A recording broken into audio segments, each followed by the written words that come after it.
प्यारे बच्चों, हम पढ़ रहे हैं कक्षा 6 की गणित और इसमें हमने तीसरा अध्याय जो कि संख्याओं के साथ खेलना प्रारंभ कर चुके हैं। और इसमें हम प्रश्नावली 3.7 के 1 से लेकर 7 तक प्रश्न जो कि हमारे लस और मस पर आधारित थे पूर्व में कर चुके हैं। लस यानी कि लघुत्तम समापवर्तक और मस का मतलब महत्तम समापवर्तक क। य और क का अंतर हमने जोर दे करके समझा था। अब हम उसी क्रम में प्रश्नावली 3.7 के अगले दो प्रश्न जो कि हैं प्रश्न संख्या 8 व 9 करने वाले हैं। तो आइए शुरुआत करते हैं सबसे पहले प्रश्न संख्या 8 से, जो कि हमारी है वह सबसे छोटी संख्या ज्ञात कीजिए जिसे 6, 15 और 18 से भाग देने पर प्रत्येक दशा में 5 शेष रहे। तो हमें बच्चों क्या करना है, हमें सबसे छोटी संख्या बतानी है। कैसी सबसे छोटी संख्या? जिसे 6, 15 और 18 से भाग दिया जा सके। ठीक है, तो ये बात तो हम पूर्व में पढ़ चुके हैं कि अगर दी गई संख्याएं 2 या 2 से अधिक हैं, यहाँ पे 3 है, तो अगर तीनों संख्याओं को संतुष्ट करने वाली कोई संख्या है तो वो या तो लस होती है या मस होती है। तो ये तो हमें समझ में आ गया कि या तो हमें इस सवाल में लसअप निकालना होगा या मसअप निकालना होगा। लेकिन अगर हम ध्यान से देखें तो हमें सबसे छोटी संख्या पूछ रहा है और लसअप में हम बोलते हैं लघुत्तम सम अपवर्तक। याद है ना, यानी कि सबसे छोटी संख्या निकालते हैं। कुछ तो लग रहा है कि लस ही निकालना होगा और भाग देने पर अब तो कंफर्म हो गया कि हमें लस ही निकालना है। क्योंकि हम पूर्व में पढ़ चुके हैं लघुत्तम समापवर्तक दी गई संख्याओं की वह संख्या होती है, ठीक है ना, जिसमें दी गई संख्याओं का पूरा भाग जाता है। जैसे कि अगर यहाँ बात करें तो हम वो संख्या निकालने वाले हैं जिसमें हम 6 का भाग देंगे, 15 का भाग देंगे और 18 का अगर भाग देते हैं तो वो 18 तो बाहर होगा, है ना। तो ऐसी स्थिति में 18 तो यहाँ होगा, 18 का पूरा भाग चला जाता है। लसा वह संख्या होती है ना, अर्थात ये जो संख्या होगी वो संख्या हमारी क्या होगी, लसअप, जिसमें दी गई संख्याओं का पूरा भाग जाता है। लेकिन यहाँ इसने एक शर्त जोड़ दी है, प्रत्येक दशा में शेष 5 रहे, अर्थात पूरा भाग नहीं जाना है, हमें 5 को बचाना है जो कि शेषफल होना चाहिए। तो ठीक है, पहले हम क्या निकालेंगे, पहले हम लसअप निकालेंगे, अर्थात यहाँ से लेकर के यहाँ तक की शर्त तो हम पूरी कर देते हैं लसअप की मदद से। ठीक है, और फिर शेषफल 5 के बारे में बात कर लेंगे। तो सबसे पहले शुरुआत करते हैं हम 6, 15 और 18 के लसअप से, तो जो कि हम पूर्व में कर चुके हैं कि हम तीनों को साथ लेंगे और अभाज्य गुणनखंड की मदद से इसको हल करने वाले हैं। तो याद है आपको, चूँकि यहाँ पर पे 6 और 18 में हम देख पा रहे हैं 2 का पूरा भाग जाने वाला है, तो शुरुआत हम 2 से ही करेंगे। यहाँ 3 और चूँकि 15 में भाग नहीं जाता है तो 15 एज इट इज़ रहेगा और यहाँ भागफल आ गया 9। और अब हम देख पा रहे हैं यहाँ से किसी भी संख्या में 2 का भाग नहीं जा रहा है, तो हम 2 का भाग न दे करके अगली अभाज्य संख्या जो कि है 3 उसको चेक करेंगे। तो क्या इसमें से किसी भी एक संख्या में 3 का भाग जा रहा है? बिल्कुल जा रहा है, हम देख रहे हैं तीनों में जा रहा है। तो ठीक है, 3 का भाग दे देते हैं। यहाँ पर आया मान 1, यहाँ पर आया 5 और यहाँ पर आया 3, और अभी भी हम इस 3 में 3 का भाग ही तो देंगे। तो यहाँ पर मान आया 1, 5 और 1। और अब हम देख पा रहे हैं हमें इस संख्या के स्थान पर 1 लाने के लिए 5 का भाग देना होगा। तो जैसे ही 5 का भाग दिया तो यहाँ पर आया 1, 1 और 1, अर्थात अब हमारा काम अभाज्य गुणनखंड तक का पहुँच गया है। अब हमें निकालना है इनका लसअप। तो लसअप के लिए हम जानते हैं हमें क्या करना होगा, इन अभाज्य गुणनखंड वाली संख्याओं का क्या करना होगा, गुणा करना होगा। और हमने देखा यहाँ 2 एक बार आया है और 3 कितनी बार आया है, 2 बार, और 5 एक बार। तो ठीक है, 6, 15 और 18 के लसअप के लिए 2 गुणा 3 आया हमारा है 2 बार और 5 आया 1 बार, गुणा कर लेते हैं। ऐसे ही तो पूर्व में सीखा था ना हमने।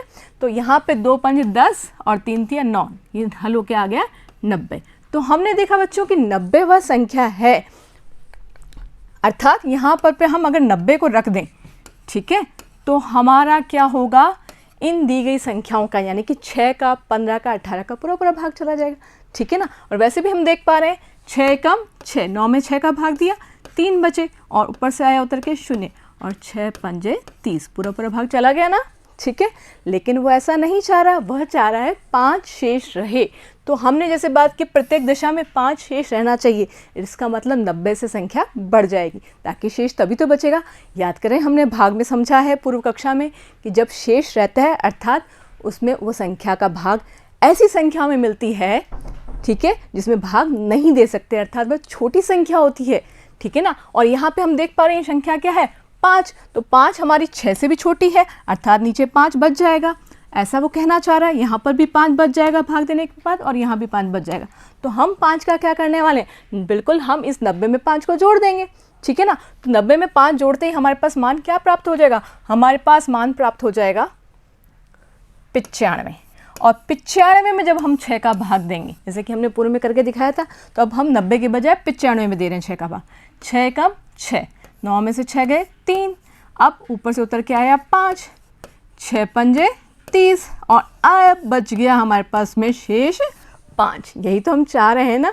तो हम समझ गए कि ये जो 5 शेष रह रहा है, इसे हम लसअप में अगर जोड़ देंगे तो वो जो हमसे चाह रहा है वो वाली संख्या हमें मिल जाएगी। अतः वांछित सबसे छोटी संख्या क्या हो जाएगी, 90 + 5 यानी कि 95। आ रही है ना बात समझ में। उम्मीद है आपको ये सवाल अच्छे समझ में आया होगा। अब बढ़ते हैं नेक्स्ट क्वेश्चन पे, जो कि हमारा सवाल नंबर 9। 4 अंकों की वह सबसे छोटी संख्या ज्ञात कीजिए जो 18, 24 और 32 से विभाज्य है। तो हमें क्या करना है, हमें 4 अंकों की सबसे छोटी संख्या बतानी है, ठीक है। और वही जो 18, 24 और 32 से विभाज्य देखा जाए तो हमारे ये पूर्व के सवाल से यहाँ से समान है। वह सबसे छोटी संख्या ज्ञात कीजिए जो 18, 24 और 32 से विभाज्य है। इतना हिस्सा तो हमारे पूर्व के सवाल से समान है ना। बस अंतर इतना है कि वहाँ पर पे उसने शर्त लगाई थी कि हर बार 5 शेष रहे, जबकि यहाँ पर पे उसने 4 अंकों की लगा दी है, ठीक है। तो हम यहाँ से लेकर के यहाँ तक का मतलब तो समझ गए कि हमें लसअप ही निकालना है, ठीक है ना। तो अब उसके बाद फिर हम 4 अंकों की कैसे निकालेंगे उसके बारे में बाद में चर्चा करेंगे। तो पहला काम तो हमारा वही है कि हमें इन 3 दी हुई संख्याओं का लसा निकालना है। तो ठीक है, शुरू कर देते हैं। ये हमने लसा के लिए 18, 24 और 32 को ले लिया। शुरुआत वही हम अभाज्य संख्या 2 से करने वाले हैं। यहाँ पर आया 9, यहाँ पर आया 12 और यहाँ पे आया 16। फिर से हम 2 का भाग दे सकते हैं क्योंकि दोनों में भाग जा सकता है। 9 में नहीं जाएगा, ऐसा कैसा लिख देंगे 6 और ये आ गया 8। फिर से 2 का भाग जाएगा क्योंकि यहाँ पर 6 और 8 में भाग जा सकता है, ठीक है। और अभी भी 4 में, यहाँ शुरुआत पहले 1 ने मना किया था, फिर दूसरे ने मना कर दिया, अब 4 में तो जा सकता है ना। तो ठीक है, हम देते रहेंगे जब तक हमें मान प्राप्त नहीं हो जाता। 9, 3 और 1।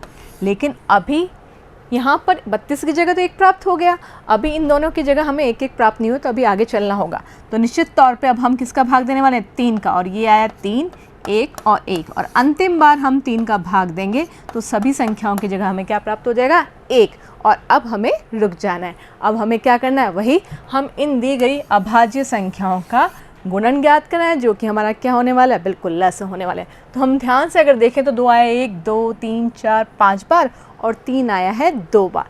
तो हम लिख देते हैं 2 आया है हमारा 5 बार, ठीक है, और 3 आया है हमारा 2 बार, ठीक है। अब इनको गुना कर देते हैं, वो हमारा क्या बन जाएगा, लस। तो 2 दूनी 4, 4 दूनी 8, 8 दूनी 16, 16 दूनी 32, 32 तो ये हो गए, और 3 3 9। तो 32 को जैसे ही हमने 9 से गुना किया तो 9 दूनी 18 हासिल की, 1 9 3 27 और 1 28, 288 हमें प्राप्त हुआ है इन तीनों दी गई तीनों संख्याओं का लस, ठीक है। तो हम समझ गए कि 288 वह संख्या है जो दी हुई ये 3 संख्याओं को विभाजित करता है, ठीक है। आ रही बात समझे, मतलब 288 में 18 का भी पूरा पूरा भाग जाता है, 24 का भी पूरा पूरा भाग जाता है, और 32 का भी पूरा पूरा भाग जाता है, ठीक है ना। तो हम क्या करेंगे, अब आता रही है 4 अंकों की, ठीक है। तो 4 अंकों की हम संख्या जानते हैं। सबसे छोटी संख्या क्या होती है, हम पूर्व में कई बार चर्चा कर चुके हैं।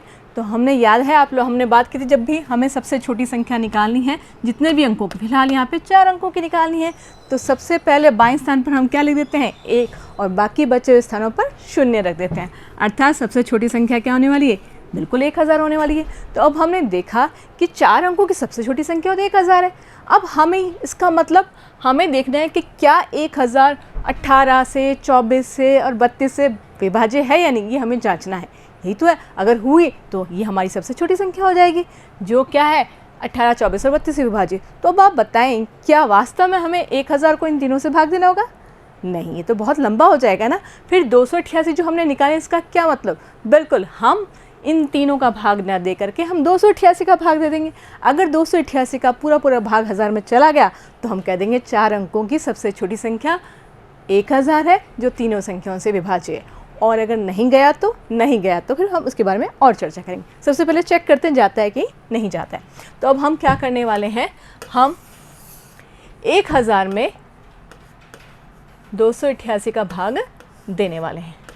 ठीक है, तो अगर हम ध्यान से देखें तो यहाँ पर ये 3 अंकों की संख्या है और ये 4 अंकों की संख्या है। ठीक है, तो 4 अंकों की संख्या के लिए हमें भाग देने के लिए निश्चित तौर पे आगे चलना है। तो 288 में मैंने 3 से गुणा किया। भाई 288 बहुत बड़ी संख्या है, इसका पहाड़ा तो शायद किसी को भी नहीं आता होगा, गुणा करके देखना पड़ेगा। तो गुणा कर लेते हैं। 8 तिया 24 हासिल की 2, 8 तिया 24, 25 26, फिर हासिल की 2, 3 दूनी 6, 864 जो कि 1000 से छोटा है। तो हम जब भी भाग देते हैं या तो संख्या उसके बराबर आती है तब पूरा पूरा भाग जाता है तो वहाँ रुक जाते हैं, या फिर उससे छोटी संख्या में देखते हैं। तो एक बार चेक कर लेते हैं कि अगर 288 को हम 4 से गुणा करें तो कहीं 1000 तो नहीं आ जाता। ठीक है ना, या इससे बड़ी संख्या और 1000 से छोटी तो नहीं आ रही। देख लेते हैं। 8 चौक 32 हासिल की 3 और 8 चौक 32 वापस से 3, 35 हासिल की 3, 4 दूनी 8, 9 10 11, 1152 जो कि 1000 से ज़्यादा हो गया ना। तो इसको तो हम फिलहाल नहीं लेंगे, तो हम किसको लेने वाले हैं, 3 दफ़ा 864 को। अब हम इसको घटा लेते हैं। ठीक है ना, तो घटाने के लिए हमें क्या करना होगा, 10 में से 4 गए 6 हासिल, और यहाँ बचा है 3 और यहाँ बचा है 136। ठीक है ना, अब 136 बच रहा है, इसका मतलब पूरा पूरा भाग तो नहीं जा रहा। और हम तो कह रहे हैं कि विभाज्य होनी चाहिए, तो विभाज्य तो नहीं है ना, शेष बच रहा है। तो विभाज्य होने के लिए क्या करना होगा, बिल्कुल बच्चों हम पूर्व में इस तरह के कई सवाल कर चुके हैं, अगर आपको याद हो। जब हम देखते हैं जिस संख्या पर पे ये पूरा पूरा भाग नहीं जा रहा है तो हम उसे ठीक अगली संख्या ले लेते हैं। अर्थात हम देख पा रहे हैं 288 का अगर हम पहाड़ी की बात करें तो एक दफ़ा गुणा करेंगे तो 288 होगा। ठीक है, 2 दफ़ा गुणा करेंगे तो जो भी संख्या आएगी, क्योंकि अभी हमने उसको निकाला नहीं है, वो जो भी होगी वो 2 अंकों की होगी। क्यों, क्योंकि हम देख पा रहे हैं 3 अंकों की जो संख्या है वो क्या, बड़ी से बड़ी क्या निकल के आई अभी, 864। और जब हमने 4 से गुणा करके देखा तो हमने देखा कि ये निकल के आया 1152। तो चूँकि जैसे हम कह रहे हैं हमें वह संख्या चाहिए जो इन तीनों से विभाज्य हो, तो तीनों से विभाज्य की जगह हम क्या देखेंगे, 288 से विभाज्य हो। ठीक है, और 288 से विभाज्य 3 अंकों की अगर बड़ी संख्या कहता है तो ये है, और 4 अंकों की छोटी संख्या कहते हैं तो सबसे छोटी संख्या क्या निकल के आई, 1152। अर्थात अगर यहाँ 1000 की जगह 1152 होता और फिर हम इन तीनों का भाग देना चाहते, अर्थात हम अगर 288 का भाग देना चाहते तो वह पूरा पूरा चला जाता। आ रही है बात समझ में। तो यहाँ पर पे हमने देखा कि अगर संख्या सबसे 4 अंकों की वह सबसे छोटी संख्या जो 18, 24 और 32 से विभाज्य है, वह संख्या हमारी क्या निकल के आई, बिल्कुल 1152। तो उम्मीद है आपको ये सवाल भी समझ में आ गया होगा, जो कि 4 अंकों की सबसे छोटी संख्या है और इन 3 संख्याओं से विभाज्य है। मिलते हैं नए वीडियो में शेष प्रश्नों के साथ, जुड़े रहिए। Thank you.